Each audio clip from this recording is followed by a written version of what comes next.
জনগণ যাতে তার স্বাধীন ইচ্ছা অনুযায়ী ভোট প্রয়োগ করে তার প্রতিনিধি করতে পারে সেইটার ব্যবস্থা করে। And that will create the system for a continuity of reform. এবং সেই জায়গা থেকে জিনিসটাকে দেখতে হবে, তা না হলে ডিস্টর্টেড হয়ে যাবে। এখানে কিন্তু সেই আশঙ্কাটা অনেকে প্রয়োগ করেছেন। আমরা ৭১ সালে দেশ স্বাধীন করলাম, বিড়াল প্রথম দিনই মারতে হতো, বিরাট ভুল হয়ে গেছে। আমার রাজনীতির অভিজ্ঞতা আমি বলি, একটা বড় ভুল হলো আমাদের political victory should have been followed by a immediate cultural and ideological revolution, যেটাকে আমরা কোনো পাত্তাই দেইনি। ক্ষমতা হয়ে গেছে এবং 16 ডিভিশন, আগে মুক্তিযুদ্ধ করে নাই, 16ই ডিসেম্বর মুক্তিযুদ্ধ হয়ে গেছে। সেই ঘটনায় কিন্তু বারবার এখন আমরা চলতেছি।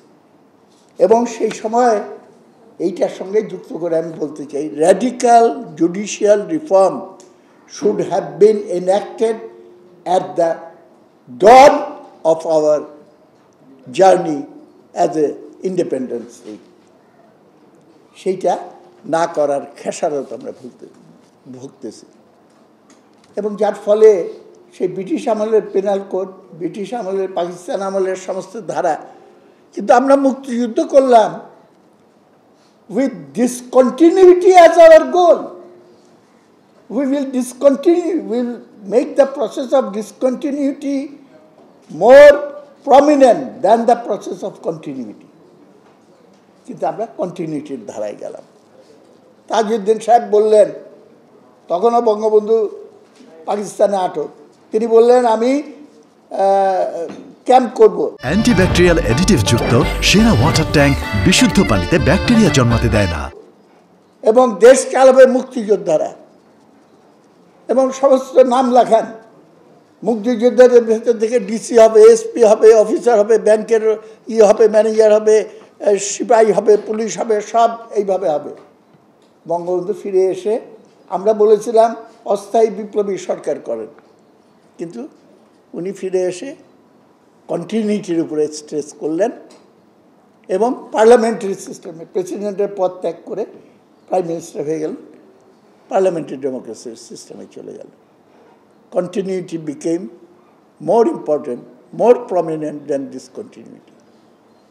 এবং সেইটাই এখানে অনেকে বলেছেন, যত দিন অগ্রসর হয়েছে পুরানো কন্টিনিউটিটাই কিন্তু আস্তে আস্তে সামনে মাথা তুলে দাঁড়িয়েছে। এই ফেনোমেনাটা না বুঝলে এখনকার গণ অভ্যুত্থানের ভেতর দিয়ে যে নূতন ফেনোমেনা আমরা উপনীত হয়েছি সেইখানে আমরা পৌঁছতে পারব না। আমাদের কে যেন বললেন, হয়তো জিল্লুরি বললো কিনা, যে আমরা ডায়ালগ করব তাদের সঙ্গে। রিয়েলি প্র্যাকটিক্যাল হলো এটাই, যারা prospective to go to power. Prospective to go to power কারা? আপনাদের আমাদের মাথায় চিন্তা আসে Awami League, BNP, Jatiya Party, kings party, communist party, কিন্তু আমাদের ভুলে যাই সব সময় আমরা power of the people, empowerment of the people, have dialogue with the people. পিপুলের সঙ্গে আমরা আলোচনা করতে চাই না। পিপুলের স্পেশালাইজড দাবিদার প্রতিনিধি যারা প্রত্যেকটা ক্ষেত্রে, তাদের ভেতরে আলোচনা সীমাবদ্ধ রেখে আমরা যদি কোনো রিফর্ম করতে চাই in isolation from the desire of the পিপুল, কোনোদিন কোনো লাভ হবে না। ওর জন্য আমাদের আইন বিভাগ সম্পর্কে প্রচলিত কথা, হালকা কথা, উকিল মরে মোক্তারের কি বলে, উকিল মরে ক্লায়েন্টের মক্কেলের অভাবে, আর মক্কেল মরে উকিলের অভাবে। হোল জিনিস is a business transaction, commercialise. আমি প্রশ্ন তুলতে চাই, জাস্টিস পাওয়াটা মৌলিক অধিকার হিসেবে কনস্টিটিউশনে আছে কিনা আমি জানি না, বোধহয় নাই। মৌলিক অধিকার, তাহলে পরে ইফ ইট ইজ এ মৌলিক অধিকার, why should the question of monetary expenses be introduced in the whole system? আমি একটা ফান্ডামেন্টাল কোশ্চেন তুলতে যাই। সুতরাং যার টাকা আছে S Alam, he manages to squeeze out of the knot he finds himself in. আর যারা গ্রামের গরিব মানুষ, টাকা নেই পয়সা নেই, সেটা পাচ্ছে না। Unless you come out of this, আপনি কিন্তু এইটা কোনোদিন ঠিক করতে পারবেন না। আমি আবার আরেকটা কথা বলতে চাই, আমরা জুডিশিয়ারিকে রাজনীতি প্রভাব মুক্ত করতে চাই, এক নম্বরে যেটা লেখা আছে, ভালো কথা। আমি একটু আপত্তি করি, এইটা বহু আগে প্রাচীন দার্শনিকরা বলে গেছে, man is by nature a political being. It is impossible to remove the political ideas from a man. এইটাকে রিফ্রেম করেন, রাজনীতির প্রভাব মুক্ত। অবশ্য প্রভাব শব্দটা ঢাকা একটু কোয়ালিফাইড আছে, কিন্তু এটাকে আরো কারেক্ট করার জন্য দলীয় রাজনৈতিক দলীয় প্রভাব থেকে মুক্ত করেন।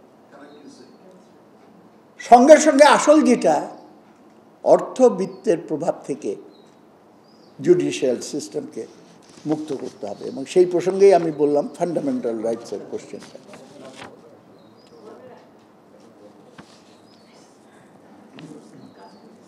আচ্ছা, আমার এইগুলো কতগুলো কথা, এগুলো একটু মানে কি বলবো, একটু হয়ে গেল আর কি, জেনারেলাইজ কথা হলো।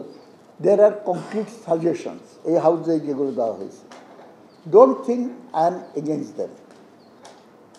আমি খালি বলতে চাই এগুলো করেন, কিন্তু আওয়ার টাস্ক উইল রিমেইন আনফুলফিলড যতক্ষণ পর্যন্ত না আমরা মৌলিক জায়গায় হাত না দিই। কাম টু হিস্ট্রি, আমাদের সিভিলাইজেশনে আমরা অগ্রসর হয়েছি। 1000 বছর আগে যুগকে আমরা বলি বর্বর যুগ, আনসিভিলাইজ যুগ। আনসিভিলাইজ যুগে জাস্টিস ছিল না, আমার ভুল হতে পারে, আমি এটাকে টার্মিনোলজি দিতে চাই natural justice, where the people self-organize themselves in order to bring about 100 কোটি টাকা ইনভেস্ট করে এমপি হয়ে আপনি 1 বছরে 1000 কোটি টাকা, এবার 1000 কোটি টাকা তো কম, 24 লক্ষ কোটি টাকা আপনারা দেখেছেন কিভাবে কিভাবে এটা হচ্ছে আর কি। সুতরাং এটা তো কমার্শিয়াল এন্টারপ্রাইজের ভিতরে আমরা জিনিসটাকে নিয়ে গেছি। এই জায়গায় আপনি পিপুলকে সব জায়গায় বলেছি, আমি ইউনুস সাহেবের সঙ্গে দেখা যখন হয়েছে তখনও তাকে বলেছি, আপনি একটা কথা, আমি কিন্তু মিটিংয়ে সব জায়গায় একটা কথা বলি, জমি বর্গা দেওয়া যায়, স্বার্থ বর্গা দেওয়া যায় না। ভাইয়েরা, আপনারা হাসিনার উপরে বর্গা দিয়ে বসেছিলেন যে ফসল এনে দিবে, খালেদা জিয়ার উপরে ছিলেন, ইউনুস সাহেবের উপরে বর্গা দিয়ে বসে আছেন, সেলিম সাহেবের উপরে বর্গা দিয়ে বসে থাকলে ফসল আপনি এসে যাবে, কোনোদিন না। আপনার স্বার্থ নিয়ে আপনাকে দাঁড়াইতে হবে রাজপথে।